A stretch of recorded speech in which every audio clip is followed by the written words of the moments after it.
Kayla. As most of you guys know, recently my husband was in the hospital for about a month, and he had a heart surgery, and we found out that he had some type of kidney injury where he would require dialysis um, to work for his kidneys where they're not working. So I decided that for ones that maybe have a family member that's on dialysis, or find out that you're needing dialysis in the future, I just thought that I would do a quick video just to kind of cover the basics of what dialysis is, just because I'm going through it, dealing with it in my life right now, and just help educate others about what it is, just in case it might help someone that's wondering. So dialysis is a process that removes the unwanted toxins and waste products from your blood because your kidneys are not doing it. And also they can remove excess fluid from your body because your kidneys aren't doing it. So the fluid that you normally would put out through your urine, most people that are on dialysis aren't having a lot of output. So they start to build that fluid up, and while they're on dialysis, they can take however much they think is necessary. Off my husband, they've took 1 liter, 2 liters, 3. It just depends on how much they can tell by your weight ahead of time how much excess fluid you have on you at that moment, and take off what they think is necessary. As far as the toxins and waste products, we have chemicals, hormones, whatever you want to call them, in our body that normally your kidneys filter out, but when your kidneys aren't working, then they start to build up. These toxins like urea, creatinine, even phosphorus, potassium, sodium, those are the things that they will check regularly with your lab work. That's how they knew that my husband's kidneys started failing, was because all of those things started to build up, and they can cause other medical issues and side effects of being built up in your body.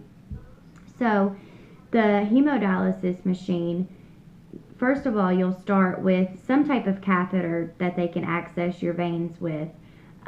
He started out with one in his neck, and then when they realized that he was going to need it a little bit longer, they did a procedure where they went kind of close to his clavicle and went down and put something there, and then it has 2 little I don't know what you would call them, but 2 little access sites that you can go to for the dialysis or to draw blood or whatever.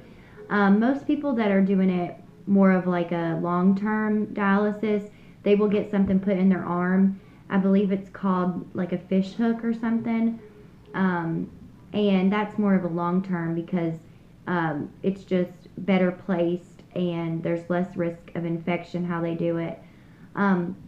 There's also another type of dialysis called peritoneal. My husband is actually thinking about trying that if he does have to do it long term. But the peritoneal dialysis goes through your stomach lining, and they use a fluid, and you do it at home every night instead of having to go to a center 3 times a week for 4 hours like my husband is. It's just makes it more convenient for you, and you're free to do more stuff. So there are different options. I even read that you can do the hemodialysis at home as well. So it just depends on each person's preference of what they'd like to do. My husband, after his dialysis in the center, he always has a bad headache and just doesn't feel good. So hopefully if he needs it long term, he can try the peritoneal. And then I think as a last resort, you can also be a candidate of a kidney transplant. And if they bring that up in the future, we're going to try to go for that as well, just because doing dialysis for the rest of your life takes a toll on you, and at 29 it would be a really long time. So if they do end up saying that, then that's something that we'll definitely think about. But anyways, let's see.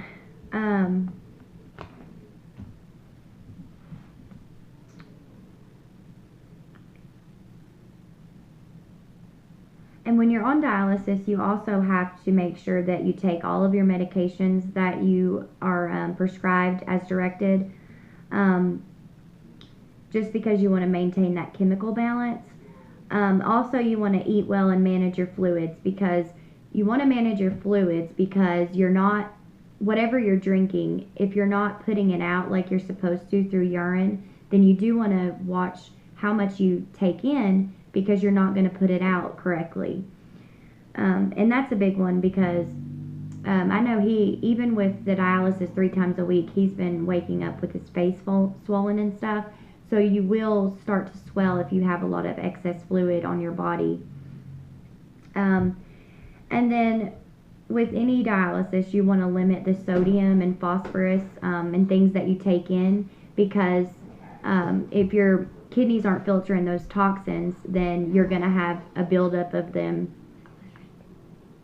Let's see. Sorry, my son's trying to talk to me.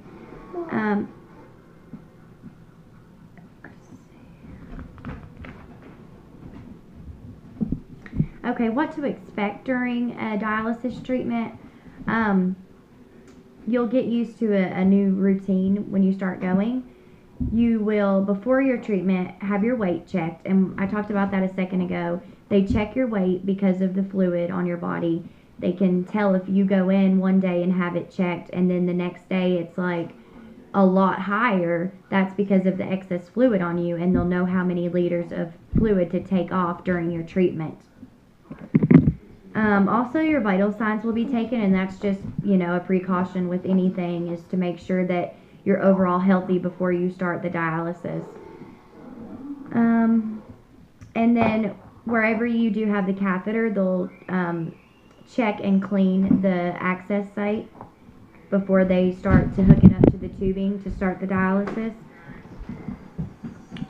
And then according to each person, their dialysis will vary, so your machine will be programmed with whatever you are specifically needing done.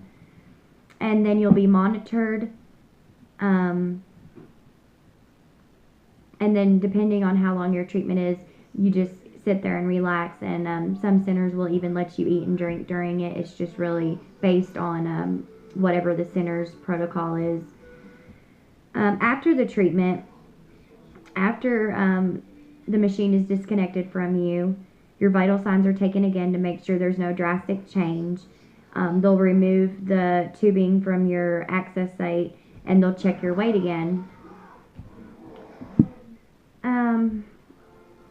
And like I said, the labs are important, because they'll at least do that once a month, and that's to monitor the effectiveness of the dialysis, to make sure there's no buildup of those toxins that we talked about, and also the medications that you're on.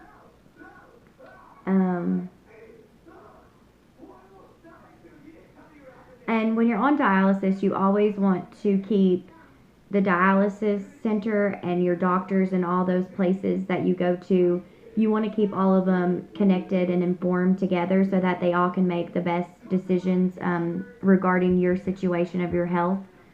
And then you should have a nephrologist wherever you go, that's your kidney doctor, that will monitor each case, and just their main goal is to get your kidneys to be effective again. It's not always going to occur with every person, but that's their main goal, is to keep you healthy and to keep your kidneys, to try to get them back on track if that's an option for you.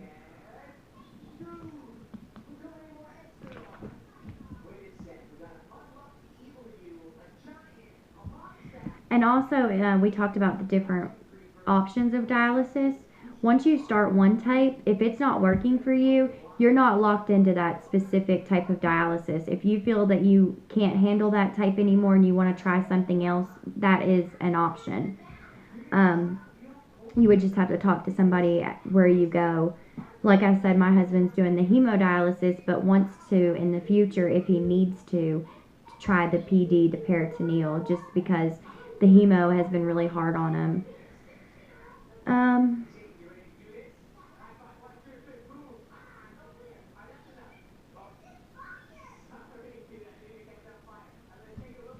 Let's see.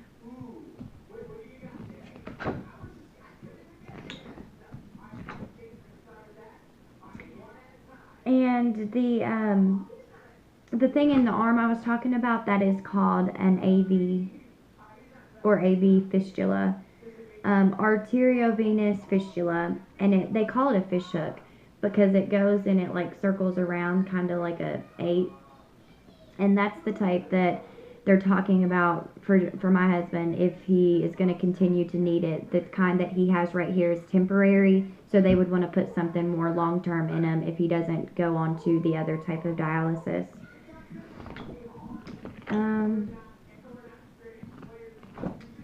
Let's see. We talked about limiting fluids, but diet is a big change that you have to make while you're on dialysis, and that's one thing that's been hard for my husband to consider doing. But to remain healthy and to make the most out of your dialysis working, then you really should limit your fluid intake and watch your diet.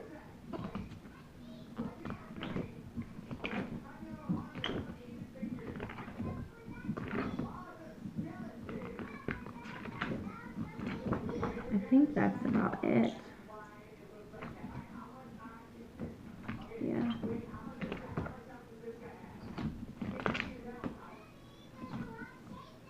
And if you're new and you start dialysis, they will give you a whole bunch of information about it, and you'll have a bunch of people, a social worker that will be on your case to help you with stuff. One thing I didn't know was if you're on dialysis, specifically, he is at this stage, they're calling it end-stage renal disease, I believe, and because of that, he qualifies for disability. So that's one thing that we have to talk to the social worker and get in contact with disability Social Security office about, is because if you're at the end-stage renal disease and on dialysis, you do qualify for disability. So that's one thing that we're looking into right now, because I'm a full-time student, and since this has happened, I've had to take off of school and not work part-time. So that will help us tremendously if he does end up qualifying, even short-term, for something. But I think that's about it. I hope you guys enjoyed this video. I know it's not for everyone, but if you do have a family member or someone you know that's on dialysis, I hope this helped educate you a little bit. It's a lot to take in, and I've had to take in so much over the past month that my head's just spinning. So I'm going to try to just make the most out of what I've been learning with my husband's situation and help you guys as well. So have a good day.